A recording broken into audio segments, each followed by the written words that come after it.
قرار مكين إلى قدر معلوم فقدرنا فنعم القادرون ويل يومئذ للمكذبين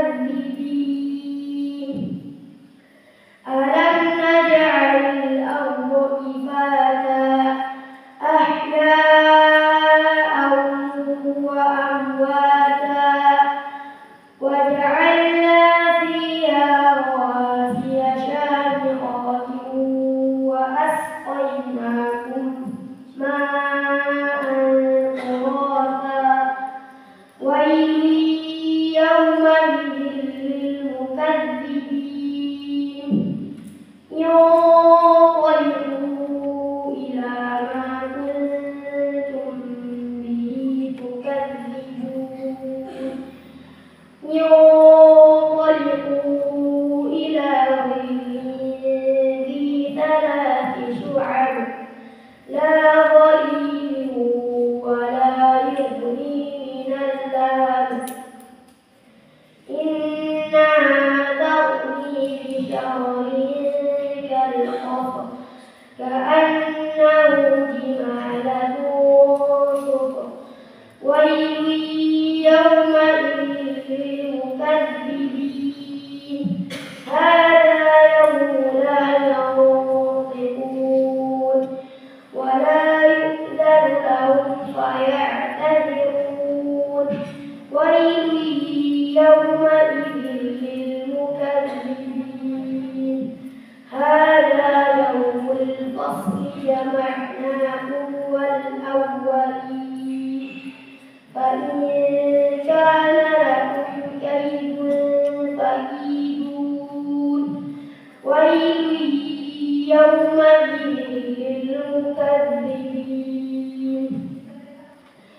إن المتقين في ظلال وعيون وفواكه مما يشتهون كلوا واشربوا هنيئا بما كنتم تعملون إنا كذلك نجزي المحسنين ويل يومئذ للمكذبين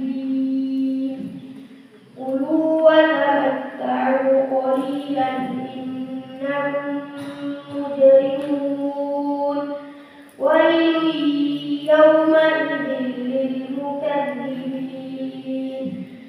وإذا قيل لهم ارفعوا لا يرفعون ويل يومئذ للمكذبين فبأي حديث بعده يؤمنون صدق الله العظيم.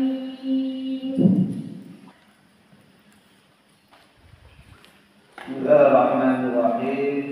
السلام عليكم ورحمة الله وبركاته. وعليكم السلام ورحمة الله وبركاته. السلام عليكم ورحمة الله وبركاته.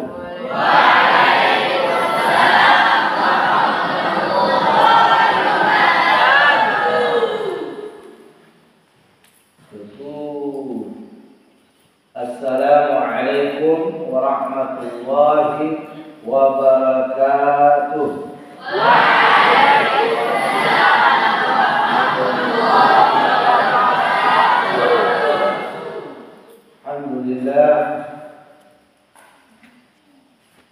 Alhamdulillahilladzi an'amana bi ni'amin katsirah.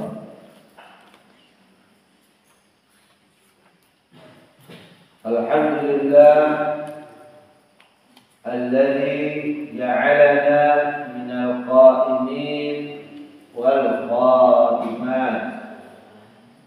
Asyhadu an la ilaha illallah wahdahu la syarika lah wa asyhadu anna sayyidana wa nabiyyana Muhammad sallallahu wa sallamu alaihi اللهم صل وسلم وبارك على سيدنا محمد وعلى آله وصحبه أجمعين. اللهم فقهنا في الدين وعلمنا التأويل. اللهم فقهنا في الدين وعلمنا التأويل. اللهم فقهنا في الدين وعلمنا التأويل برحمتك يا أرحم الراحمين. Para ustaz dan ustazah, muslim, muslimah, anak-anakku semua, santri, santriwati Darul Quran Mubarak yang Ustaz cintai karena Allah Subhanahu wa taala. Alhamdulillah, pagi hari ini Allah Subhanahu wa taala masih memberikan kita nikmat kebaikan yang banyak. Bisa bangun pagi, alhamdulillah, dan diisi dengan kebaikan-kebaikan juga berupa ibadah. Kalau sunnah, yang mulai berzikir, kemudian berzikir, membaca azkar sabah, berzikir pagi, kemudian beristighfar, salat sunnah 2 rakaat sebelum subuh, salat subuh berjemaah, diikuti dengan zikir. Lalu sudah kita mendengar satu surat yang dibacakan dari juz 9, surat Al-Mursalah. Kemudian kita duduk kembali dalam kajian rutin kita.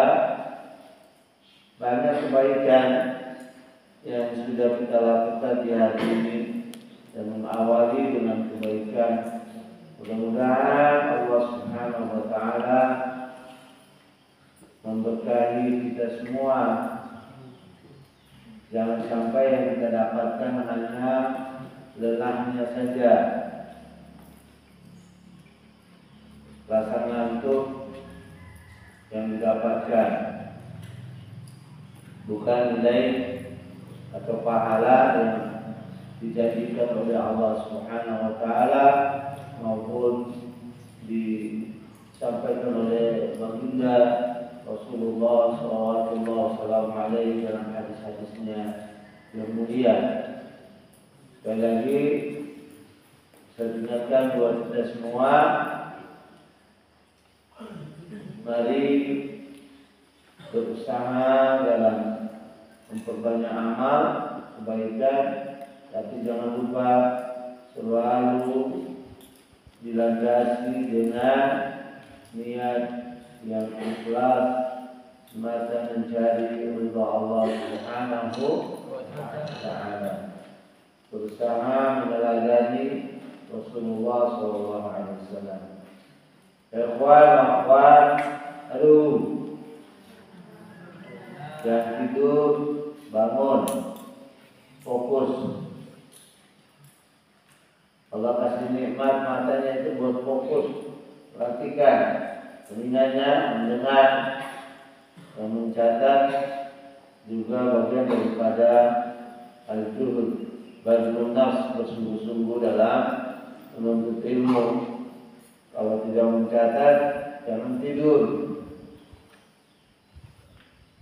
Nah, alhamdulillah kita lanjutkan kajian pagi hari ini, yaitu melanjutkan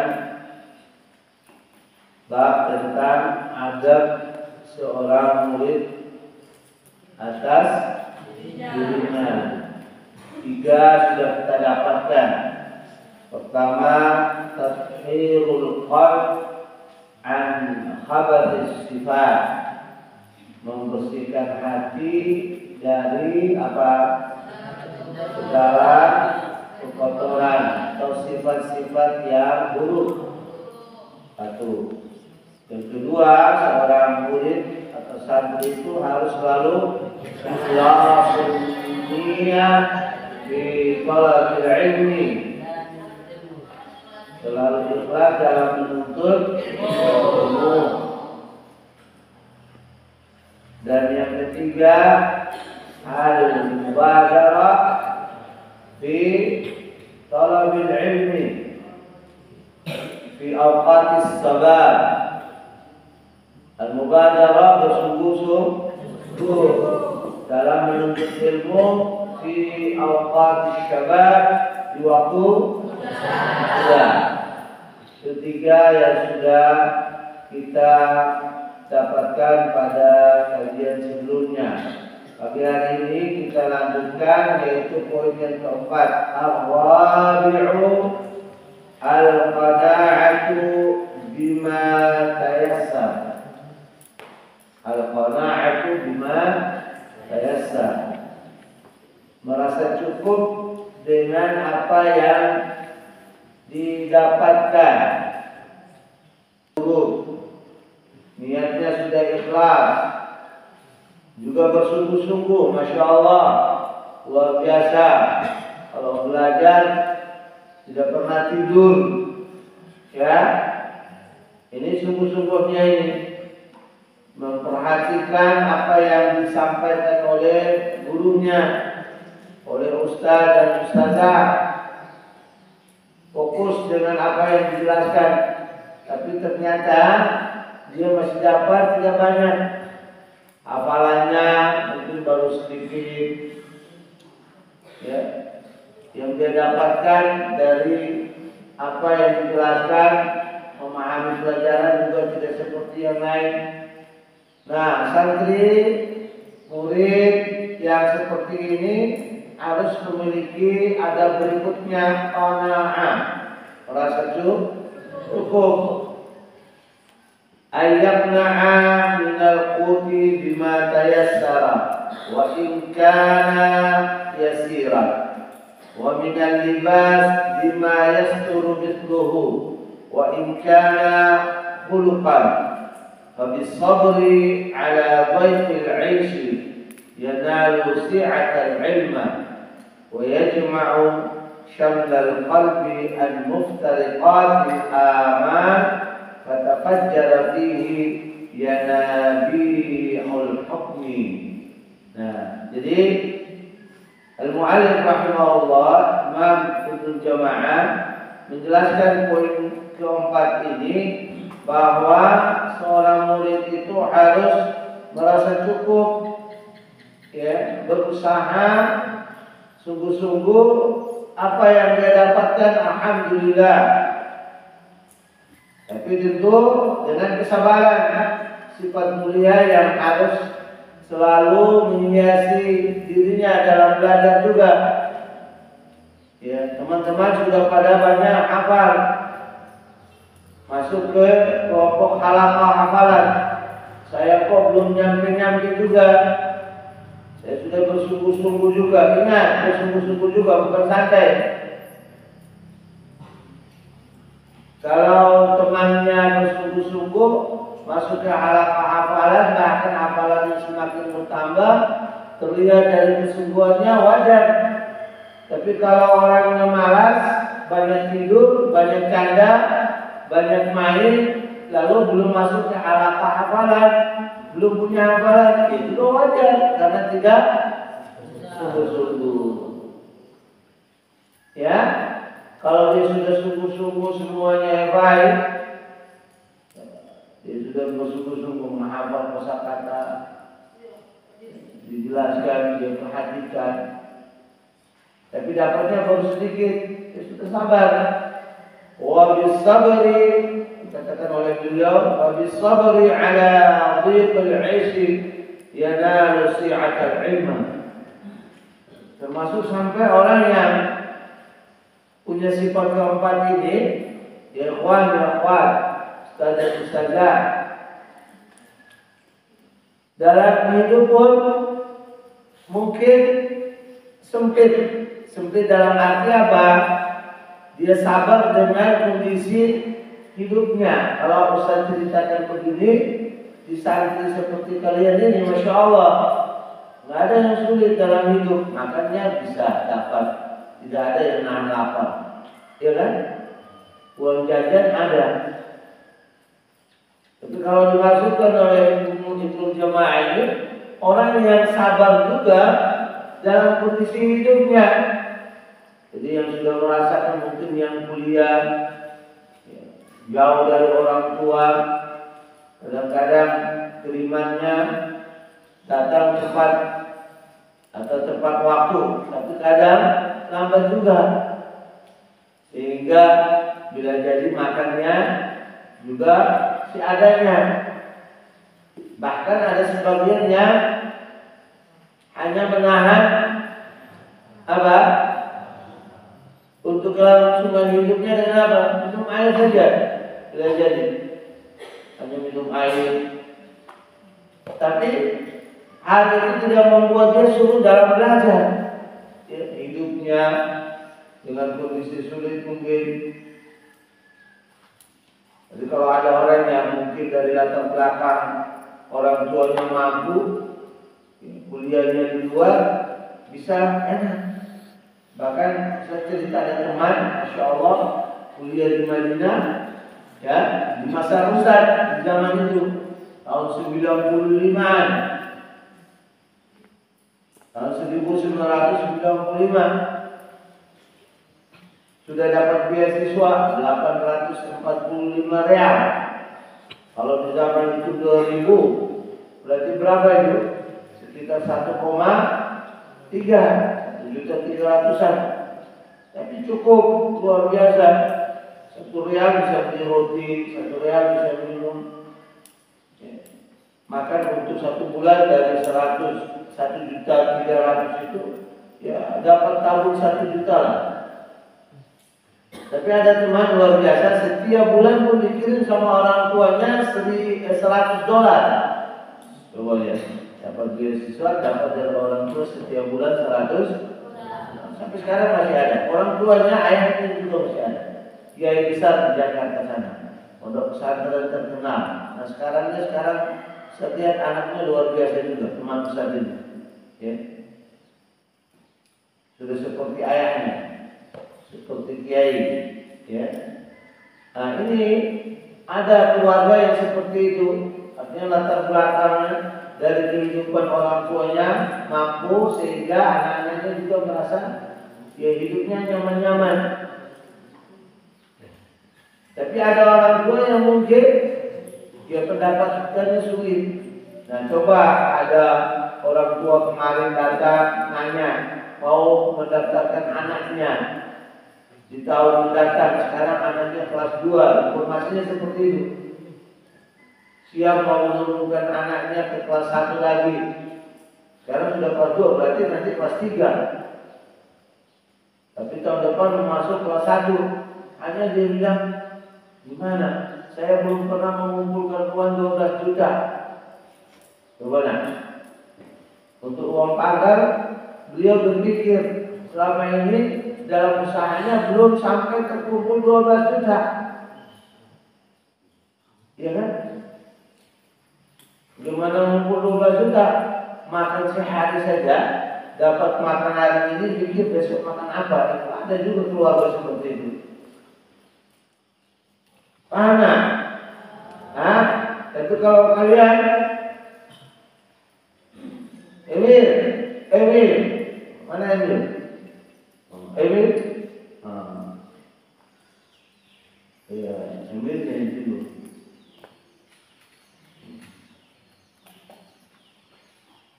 Nah, makanya harus merasa cukup ya, dalam kehidupan seorang santri, seorang murid dimanapun dia harus bersabar dengan kondisi dia.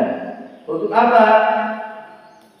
Untuk memperoleh si'atul ilm. Yanalu si'atul ilm. Yanalu itu artinya memperoleh keluasan ilmu. Masya Allah. Itu yang penting. Maka perkataan ulama banyak. Imam Syafi'i rahimahullah mengatakan begini, qala Syafi'i radhiyallahu anhu, la yatlubu ahadun hadzal ilma. Seseorang tidak akan memperoleh mendapatkan ilmu bil mulki wa izzun nafs, dengan keenakan, ya, enak saja, fayuflih, maka dia beruntung. Walakin man talabahu badlan nafsi, akan tetapi ada orang yang memperoleh ilmunya dengan apa? Badlun nafs, bersungguh-sungguh, yang mengorbankan jiwanya. Wa dhiqal 'aish, hidup yang sempit. Wa khidmatul ulama, ada yang dapat ilmu dengan menolong para ulama, ya, khidmatul ulama, aflah, maka dia menjadi orang yang beruntung. Begitu kata Imam Syafi'i rahimahullah.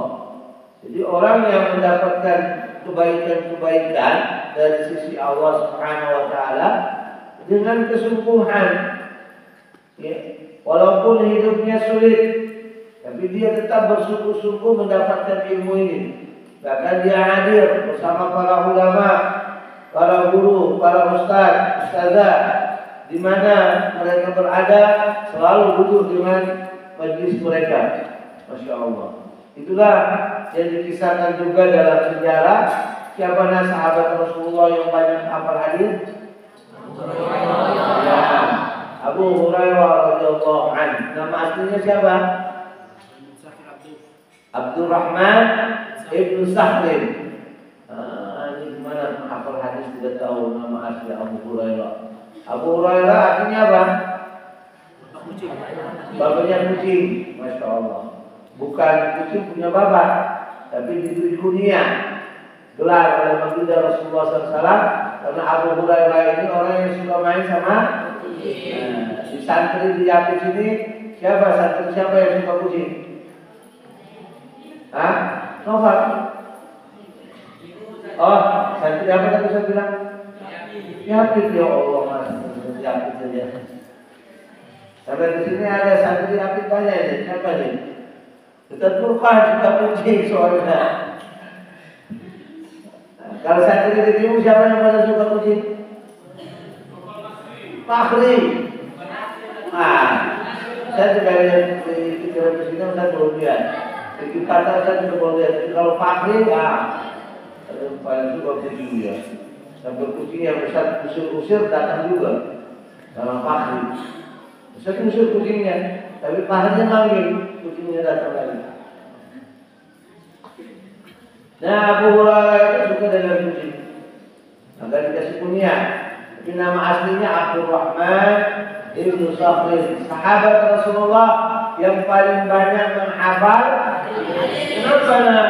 Padahal Abu Hurairah masuk Islam tahun berapa?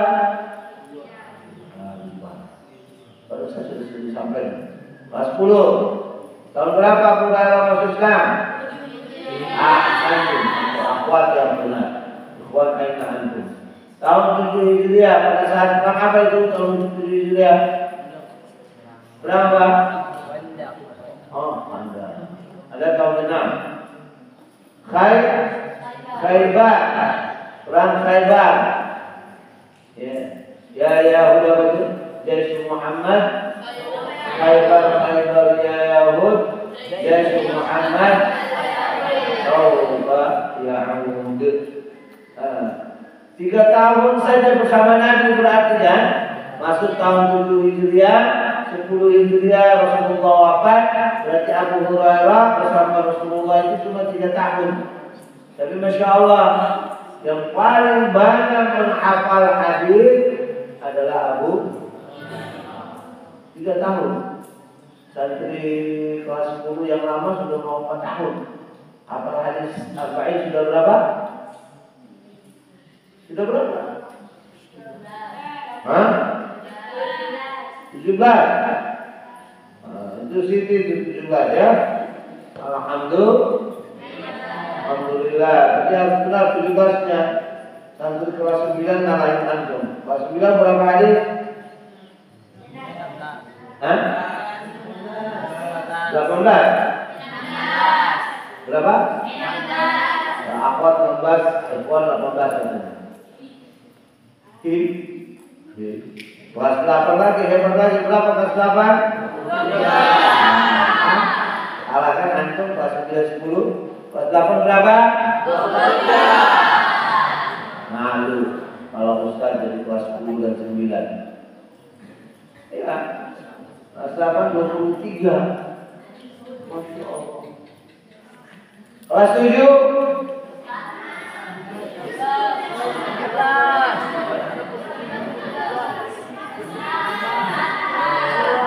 Kata berapa?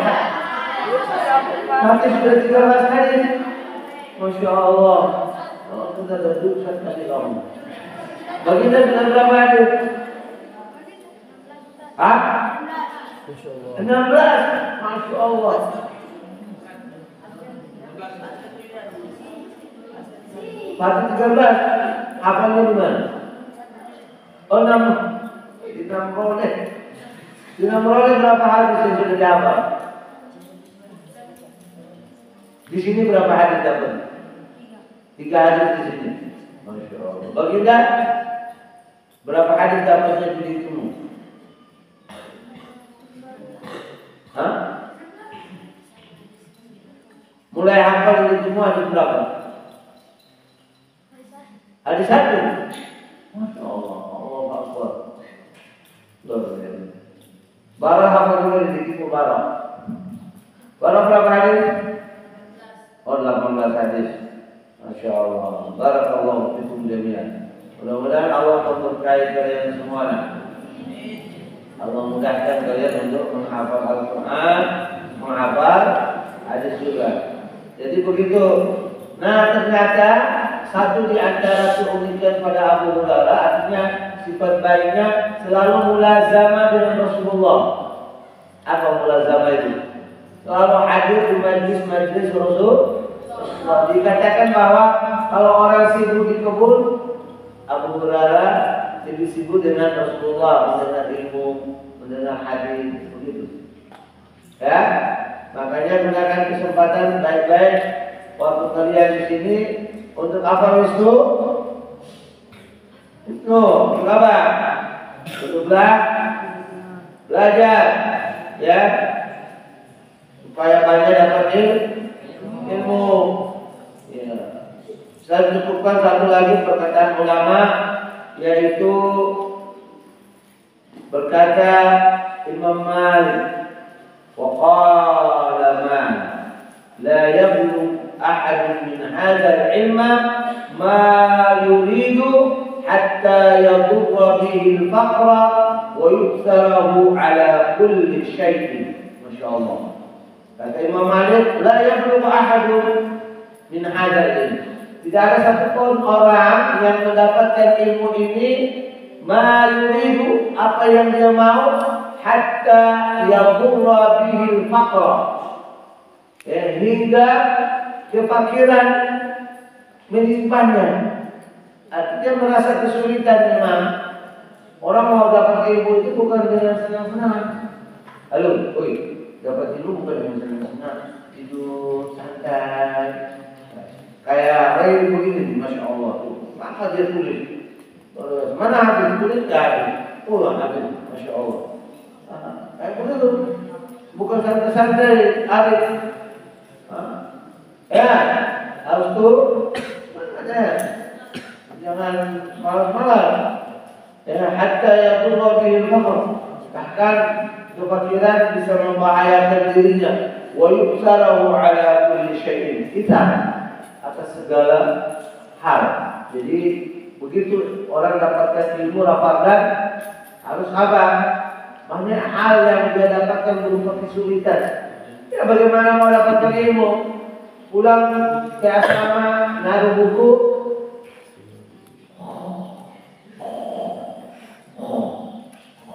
ya, sudah di kelas tidur sampai di asrama tidur lagi. Itu kayak Fahrul itu kan? Benar, salah, Fahrul. Begini, oh bukan. Siapa yang dia begini? Jangan tunjuk. Enggak, Ustaz. Oh, Noval. Jangan tunjuk-tunjuk lah. Ustaz cuma nanya, oh, tunjuk. Kayak hampir begitu semangat tulisnya, Masya Allah. Rai juga, Allahu Akbar, Masya Allah. Jangan kayak Bang Opal kelas 9. Semangatnya menurun. Oh tidak, Masya Allah, tambah gantian dia sekarang. Insyaallah. GR. Apa ya? Poin kelima. Poin kelima, nizamul awqat lit-ta'lim wa ta'allum. Masyaallah. Ini poin yang penting nih buat talibah. Seorang santriwati harus hafal nizamul awqat. Apa nizam? Ngatur waktu. Jadi di antara adab yang diperhatikan oleh santri adalah nizamul awqat. Ya, mengatur waktu lit-ta'lim wa ta'allum. Untuk belajar. Kalau memang dia bisa mengajarkan juga buat yang lain, silakan. Tapi yang paling penting adalah mengatur waktu. Masya Allah, kalian ini Fatih, bangun jam berapa Fatih tadi? Fatih, jam 4. Ustaz lihat Ustaz Bukon sholatnya sebelum jam 4. Bangun jam 3, ngantuk ya? Mestinya nggak ngantuk harusnya. Harus dilatih, dibiasakan. Tidurnya awal, bangunnya pagi, jangan ngantuk lagi. Sebenarnya Rasulullah memang tidur sebentar lagi sebelum subuh itu. Tapi kalau kamu sebelum subuh itu tidur di asrama, bahaya. Gelap. Tapi kalau habis dia mulai tidur sebentar di masjid, itu boleh juga. Ya, boleh. Ya mungkin ada tidurnya gayanya macam-macam lah. Gaya pistol, ada gaya pisang, gaya apa lagi? Begini tuh. Ada gaya pistol, ada gaya apa lagi? Gaya komak. Cuma duduk dulu sambil duduk. Asal jangan sampai keluar sesuatu dari mulut. Nah, kalau bunyi nggak apa-apa, kayak Ustaz Abdul Rahman masih bunyi. Di akhwat ada bunyi juga kalau gitu. Ya Allah. Itu kalau bapak Uli lewat itu bahaya direkam gitu. Jadi nizamul awqat ay qasima awqat lailahu wa naharahu. Tuh, dia membagi waktu malamnya, membagi waktu siangnya. Jadi kalau bangunnya jam 3, sudah mulai diatur. Setelah itu saya lakukan apa, terus sampai subuh, apa yang harus saya lakukan lagi, begitu seterusnya. Diatur waktunya. Di waktu siang mulai belajar jam 8 terus. Ya, di kelas diatur waktunya. Ada guru, alhamdulillah, perhatikan baik-baik. Tidak ada guru. Kalau tidak ada guru apa? Menunjukkan pelajaran atau menghafal atau melihat kekurangan catatan, bukan cerita, bukan ngobrol di kelas, bukan main-main. Tapi gimana ketika guru tidak ada di kelas, dia lihat temannya punya catatan, oh ternyata catatan saya kurang habis, minta catatan yang lengkap dari siapa? Baik, kalau kurang catatannya pinjam temannya. Kalau tidak ada guru catat enggak. Ya, pulang di asrama juga demikian. Bisa lihat kalau ngantri makanan itu kan masih banyak ribut-ributnya. Teman-teman di Madinah itu kalau ngantri makan panjang itu ribuan mahasiswanya itu. Oh, ini kalau ngantri makan siang, ya, ada yang baca buku sambil berdiri. Ada yang baca Al-Quran. Kalau Ustaz biasanya karena mufradat kosakata Arabnya kurang, biasanya Ustaz tulis kosakata sambil apa kosakata. Nah, tadi kan bisa juga sambil ngantri makan bisa hafal kata-kata bahasa Arab, bisa menghafal kata-kata bahasa Inggris, gitu. Ya, jadi harus mengatur waktu. Jangan sampai terbuang waktunya tanpa diisi dengan hal-hal yang bermanfaat. Paham ya Pak? Azad, wa yaqtani ma baqiya min umrihi. memanfaatkan sisa-sisa umurnya. Ya, wa ijma'ul qalbi wasbighal la qimata lahu. Jangan sibuk dengan ada sesuatu yang tidak ada manfaat, la qimah, tidak ada nilainya. Olahraga boleh, yang larang olahraga, tapi pada waktunya juga. Ya. Jangan sampai main sudah di lapangan, sampai di kelas tidak ada bola, digulung kertas-kertasnya itu kemudian ditendang-tendang seperti Awi, Hafiz, siapa yang bisa dapat ini? Oh, gini kertas-kertas dibulatin, dikumpulin jadi bola main dalam kelas. Oh, tidak puas di lapangan, main lagi di kelas. Itu bagus. La qimata lahu. Ya.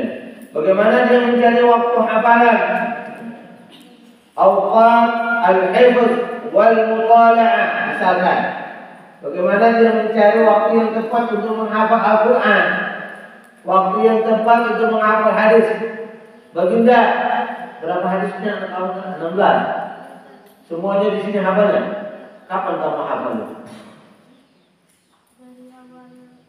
Bukan maksudnya Ustaz, waktu-waktunya kapan kamu menghafal itu?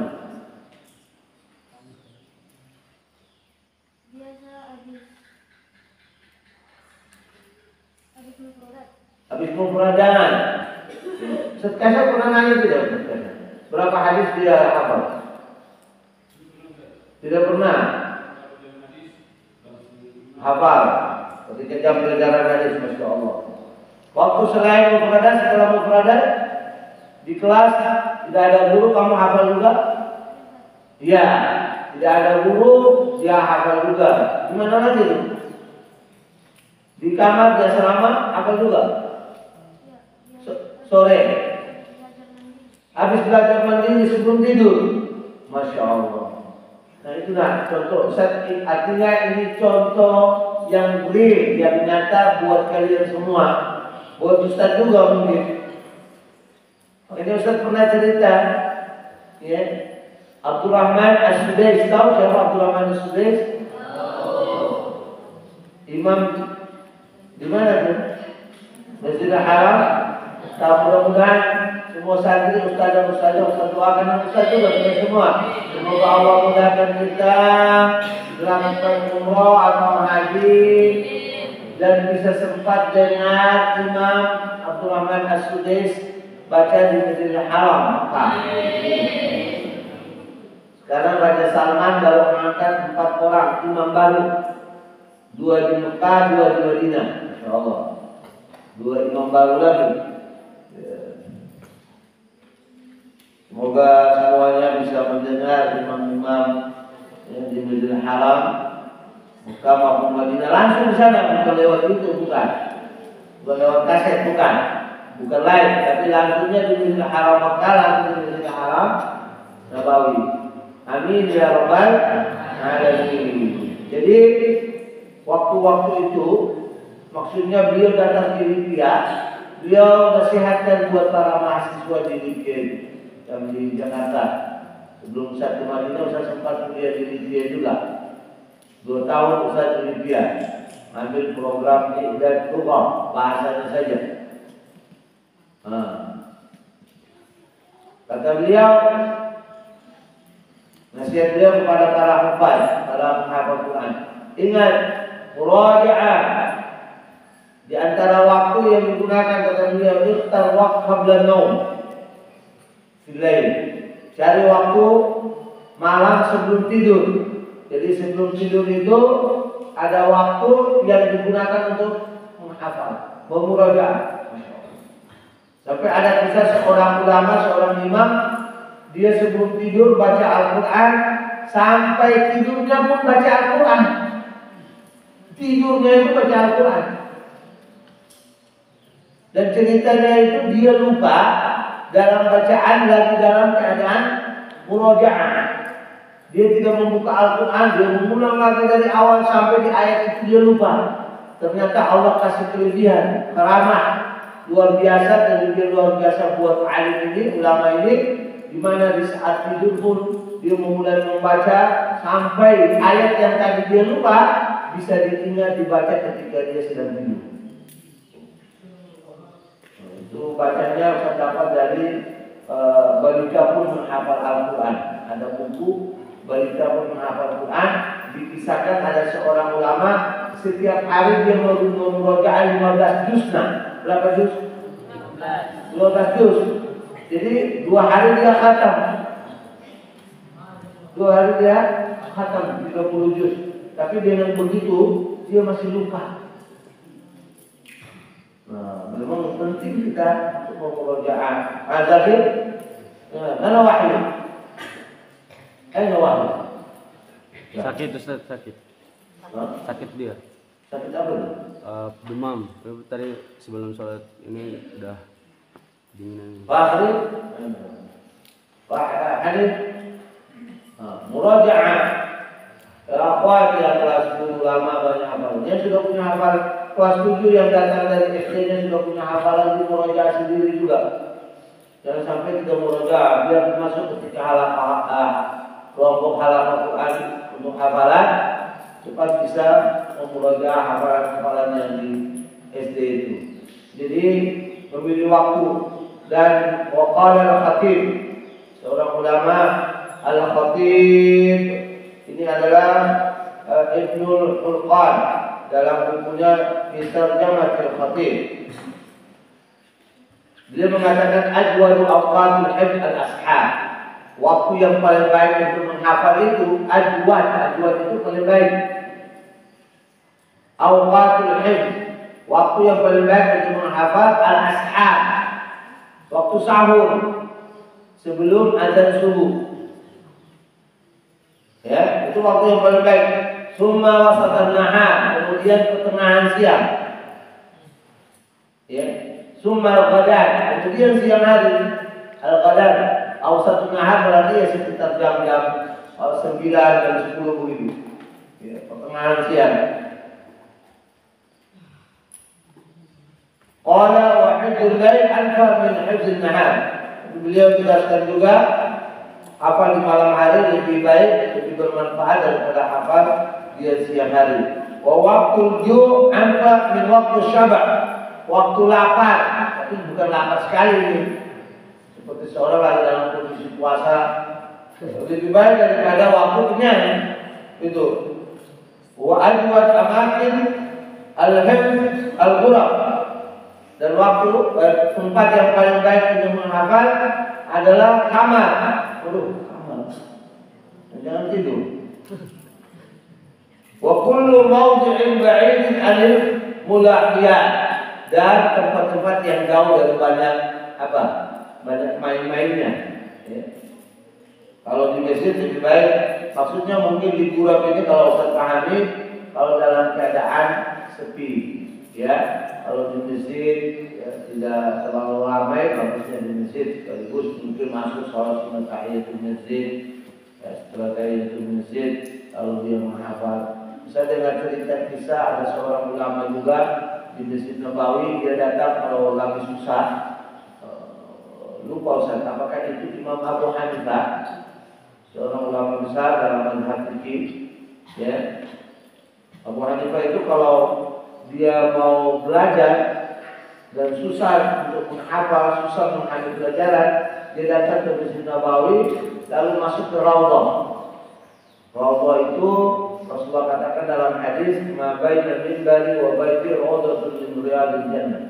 Antara rumahku dan mimbarku adalah taman dari taman surga. Raudhah di Madinah. Dulu masjid Rasulullah yang paling pertama. Ya, masjid Rasulullah yang paling pertama. Ya, sekarang agak susah masuknya. Ya, semakin banyak jemaah umrah dan haji, susah masuk ke Raudhah. Tapi kalau zaman Ustaz itu kapan saja mau masuk bisa. Salat 5 waktu di Raudhah juga bisa. Tapi lebih bagus salat di saat pertama. Nah, ini ada di antara ulama yang memang melihat tempat-tempat yang baik untuk mau menghafal dan memahami pelajaran. Jadi beliau kalau susah menghafal pelajaran, susah memahami, datang ke Masjid Nabi, sholat sunnah di dalam Raudhah. Lalu dia belajar dan alhamdulillah di situ dia paham. Nah, sama, tempat yang paling baik di muka bumi, tempat yang paling dicintai oleh Allah adalah masjid. Masjidnya. Ya. Maka ya pilih tempat ini untuk belajar, mau menghafal. Mudah-mudahan di masjid juga bisa mendapatkan keberkahan dari Allah Subhanahu wa Ta'ala. Nah, ini 2 poin yang kita dapatkan, ya. Pertama adalah merasa cukup dengan apa yang mudah yang kita dapatkan, kemudian mengatur waktu, ya, nizam awqat ta'dil. Semoga Allah Subhanahu wa Ta'ala ya, sebelum doa terakhir ini saya lupa ada tadi mau sampaikan juga. Jadi sebelum Ustaz ke situ, Ustaz baca lihat ternyata ada perkataan Imam Syafi'i yang bagus dan dihafalkan. Harus dihafal. Oh tidak, ini poin yang ke poin ke-6 insyaallah. Jadi kita dapatkan perkataan Imam Syafi'i. Tadi bagusnya perkataan Imam Al-Khatib itu dihafal itu. Ajwad awqatul hajj ashab. Summa wasatul nahar, summa al-qadar. Waktu yang paling baik untuk menghafal di waktu sahur, sebelum subuh, kemudian pertengahan siang, kemudian di siang hari.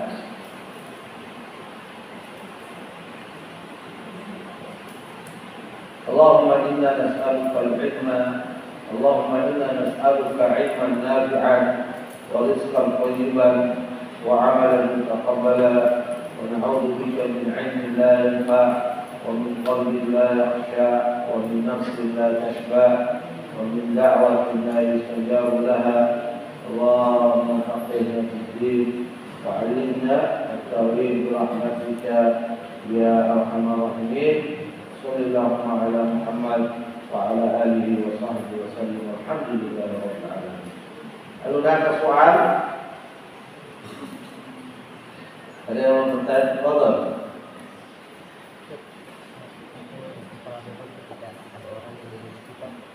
Apa yang harus kita lakukan jika ada orang yang menyakiti kita lalu muncul rasa sombong dalam diri kita?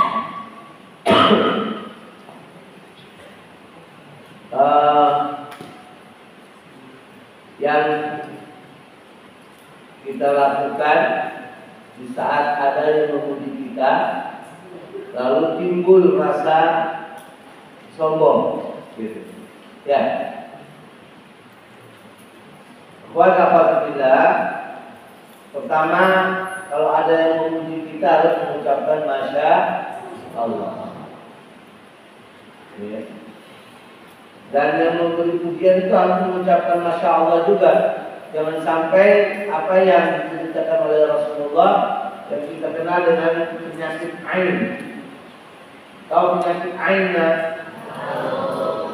Jadi kalau ada orang yang melihat seseorang lalu dia lihat ada kelebihan, bahkan di zaman Nabi itu sahabat memuji warna kulit.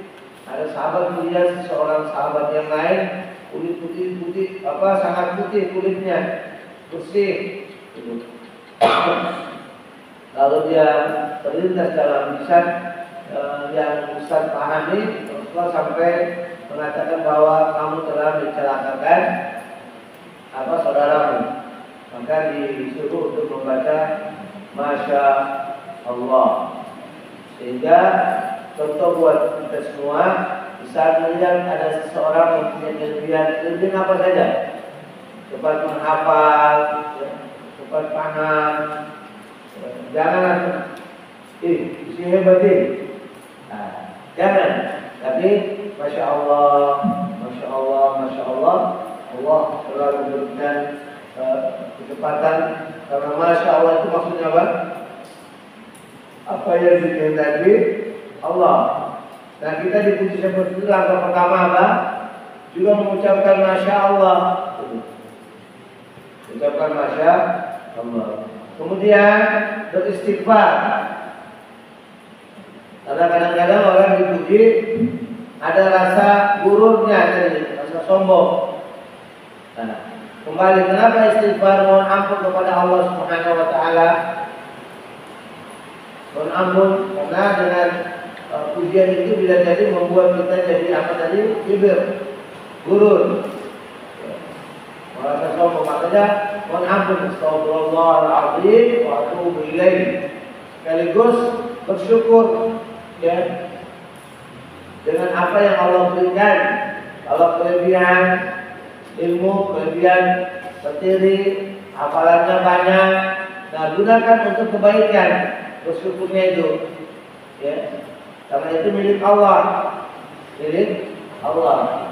Cepat mengerti, paham ya, karena Allah yang memberikan kita akal, Allah yang memberikan kita semuanya ini ya, harta Allah kasih dalam bentuk rezeki, maka aku itu punya Allah, maka gunakan untuk kebaikan ya. Kalau ada teman yang bisa dijelaskan pelajaran, dijelaskan, jangan sembunyi ilmunya, tidak boleh. Nah, kecuali dalam ujian temannya tidak tahu, dia minta jawaban, itu tidak boleh. Karena kalau kita memberikan jawaban itu sama saja kita berarti atau mengajarkan dia semakin menjadi malas, bahkan kita menjadi orang yang dikatakan oleh Rasulullah termasuk gish, menggasya pada minna, orang yang membuat curang, dan yang membuat curang itu tidak termasuk umat Rasulullah Sallallahu Alaihi Wasallam. Sehingga ada teman jangan merasa minder, mengata-ngatain temannya, pelit kamu. Ketika kita meminta jawaban dari dia, tidak boleh. Kita belajar. Saat kita tidak bisa, kita minta jawaban, teman tidak kasih jawaban, kita bilang dia pelit, pikir, mendit, apalagi bahasanya. Skakar. Skakar, wajar. Nah, tidak boleh. Harus sadari pesan Nabi tadi, siapa yang berbuat curang tidak termasuk umat. Berbuat curang itu nyontek, bawa jawaban di dalam kelas. Alif, minta jawaban dari temannya. Jadi kalau bukan ujian, misalkan dalam belajar ada temannya belum mengerti, dia minta dijelaskan, jelaskanlah buat dia. Kalau kelebihan rezeki, ya, kalau teman masih kurang, dia butuh, kita bantu dia dengan rezeki harta yang kita dapatkan itu. Ya. Orang tua ngasih lebih mungkin, kita infakkan buat yang mungkin dia temannya ini orangnya pas-pasan. Gak apa-apa, beli di kantin ngasih buat temannya. Nah, juga teman yang tidak punya itu jangan juga tadi kan ilmu. Jadi tidak ngasih sesuatu, kamu skakar juga kamu, makan sendiri. Beli punya saya, kamu makan barang saya. Jangan juga, ya, jangan juga begitu. Jadi merasa bahwa yang kita punya itu milik Allah. Biar supaya kita bersyukur. Jadi pertama, masya Allah, beristighfar, beristighfar, mensyukuri apa yang Allah berikan dengan ya, memberikan kebaikan buat orang lain dengan kebaikan yang kita miliki. Wallahu a'lam bishawab. Apa rezeki kata pertanyaannya? Yang keras suaranya. Ketika seorang santri ibu tetapi dia dalam keadaan sakit, dia sudah mengutamakan ilmu atau kesehatannya. Lupa. Maksudnya ada seorang santri menuntut ilmu terus Dia dalam keadaan sakit. Dia dalam keadaan sakit terus Dia harus mengutamakan ilmu atau kesehatannya. Dia Harus mengutamakan ilmu atau kesehatan, Ustaz? harus mengutamakan ilmu atau kesehatannya. Masya Allah. Siapa yang bukunya jatuh? Ada yang jatuh bukunya? Ada.